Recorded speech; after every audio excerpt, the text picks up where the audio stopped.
Duty 2 दिसंबर से SDM office में DDMA के अंडर वैक्सीनेशन कॉलिंग सर्वे में चल रही है।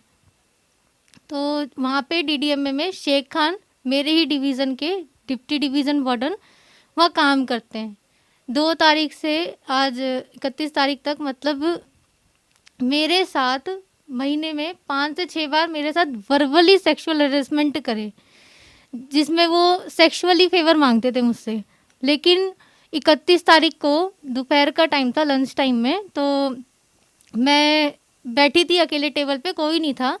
तो मेरे हाथ में दर्द था, मैं आँख बंद करके और हेड डाउन करके बैठी थी। तो जब मेरी टेबल के पास कोई नहीं था, उस टाइम वो आते हैं और मेरे बॉडी पार्ट को ऐसे छुआ जाता है, मेरी चेस्ट को छुआ जाता है, पूरा मेरी लेफ़्ट बॉडी पार्ट पे उन्होंने अपना हाथ फिराया। मैंने जब उनसे कहा सर आप ये क्या कर रहे हैं, तो वो मुझसे ये कहते हैं कि आज मेरा बहुत मन कर रहा है और हम कहीं बाहर चलते हैं, आज न्यू ईयर की नाइट भी है, हम कुछ खाएंगे पिएंगे और फिर हम होटल में एंजॉय करने चलेंगे। मेरे मना करने पर मुझसे गाली गलौज करते और मुझे ये कहते हैं कि आप मेंटली प्रिपेयर नहीं हो। ये चीज़ भी मुझसे सेक्सुअली फेवर के लिए बोल रहे थे। मैं रोई बहुत देर तक, मुझे कुछ समझ नहीं आ रहा था। मैंने बहुत हिम्मत करके मैंने पीसीआर कॉल की।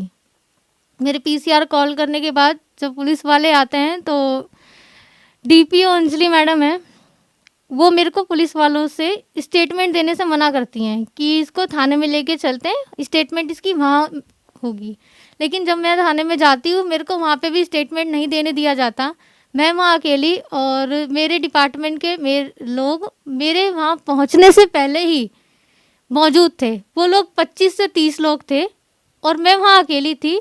मुझसे ज़बरदस्ती करके प्रेशराइज़ करा के मुझसे वहाँ कहते हैं कि तुम ये लिख दो वहाँ पे कि मैं कोई कानूनी कार्रवाई नहीं चाहती। और ये एक सिविल डिफेंस की फैमिली की बात है, आपका जो पक्ष है वो एसडीएम सर के सामने रखा जाएगा और आपको एसडीएम सर न्याय दिलाएंगे। लेकिन मैं इस चीज़ के फेवर में नहीं थी, मेरे को नहीं पता कि क्या होता है समझौता। उन्होंने मुझसे ज़बरदस्ती करवा कर और मेरे साइन करवा लिए। लेकिन उसी रात में मेरे घर लड़के जाते हैं, घर के बाहर। मैं उन्हें नहीं पहचानती क्योंकि गेट बंद था, तो डर के मारे हमने नहीं देखा। वहाँ गाली गलौज कर रहे हैं और ये कह रहे हैं कि आपने हमारे साहब के साथ कंप्लेन करके अच्छा नहीं किया, तू कल एसडीएम ऑफिस आएगी तो तुझे वहाँ देख लेंगे। और ये कह के वहाँ से चले जाते हैं। मैं नेक्स्ट डे मैंने इस चीज़ की 1 जनवरी को मैंने मयूर विहार थाने में भी कंप्लेन की, लेकिन मेरी वहाँ पे भी कंप्लेन दर्ज नहीं ले रहे थे वहाँ पे। उसके बाद ये चीज़ हो गई। उसके बाद मैंने फिर 3 जनवरी को मैं मंडे था, एसडीएम सर के पास गई।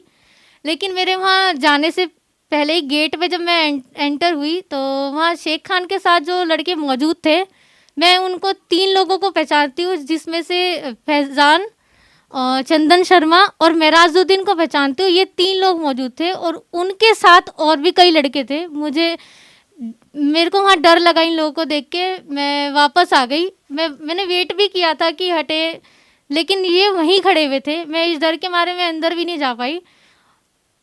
लेकिन मेरी 9 तारीख को एफआईआर दर्ज होती है एक एनजीओ की सहायता से, और 10 तारीख को मेरे बयान भी होते हैं। लेकिन मेरे बयान होने के बाद पुलिस ने भी कोई एक्शन नहीं लिया और संडे को 16 तारीख को अरेस्ट का मैसेज आता है कि Sheikh Khan has been arrested, लेकिन वो अरेस्ट नहीं हुआ। मैंने पता करवाया, वो अरेस्ट नहीं हुआ।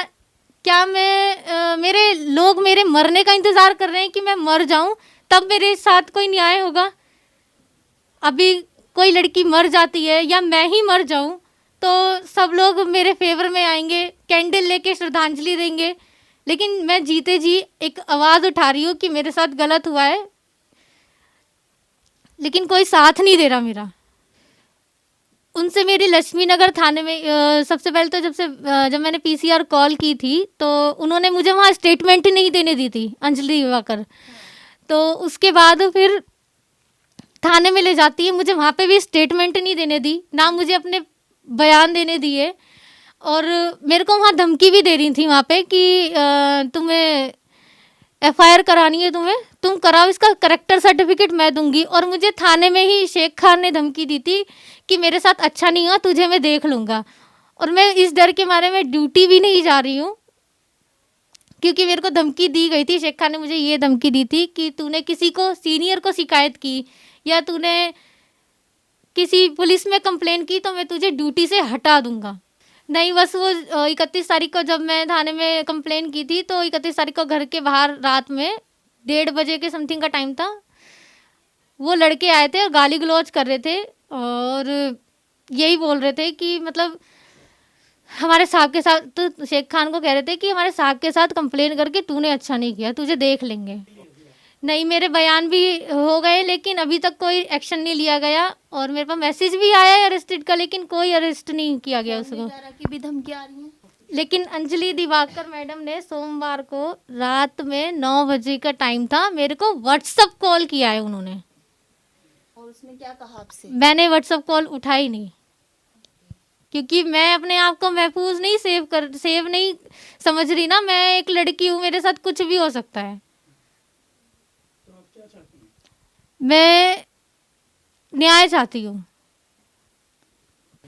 मैं अपनी बात पे कायम रहूंगी, क्योंकि मेरे साथ गलत हुआ है और मैं आवाज़ उठाना चाहती हूँ, मैं अपने लिए लड़ना चाहती हूँ। हो सकता है गुजर रही हूँ, क्योंकि जब मेरे को इतना दबाव बना रहे हैं ये, तो इससे पहले भी कई लड़कियों के साथ हुआ होगा और आने वाले टाइम में भगवान जाने कितने लड़कियों के साथ हो। केजरीवाल सरकार से आप क्या कहना चाहते हैं? केजरीवाल सरकार से मैं ये कहना चाहती हूँ कि आप कहते हैं महिला सुरक्षित है, लेकिन जिस संगठन का आपने संगठन बनाया, उसी संगठन में महिला सुरक्षित नहीं है।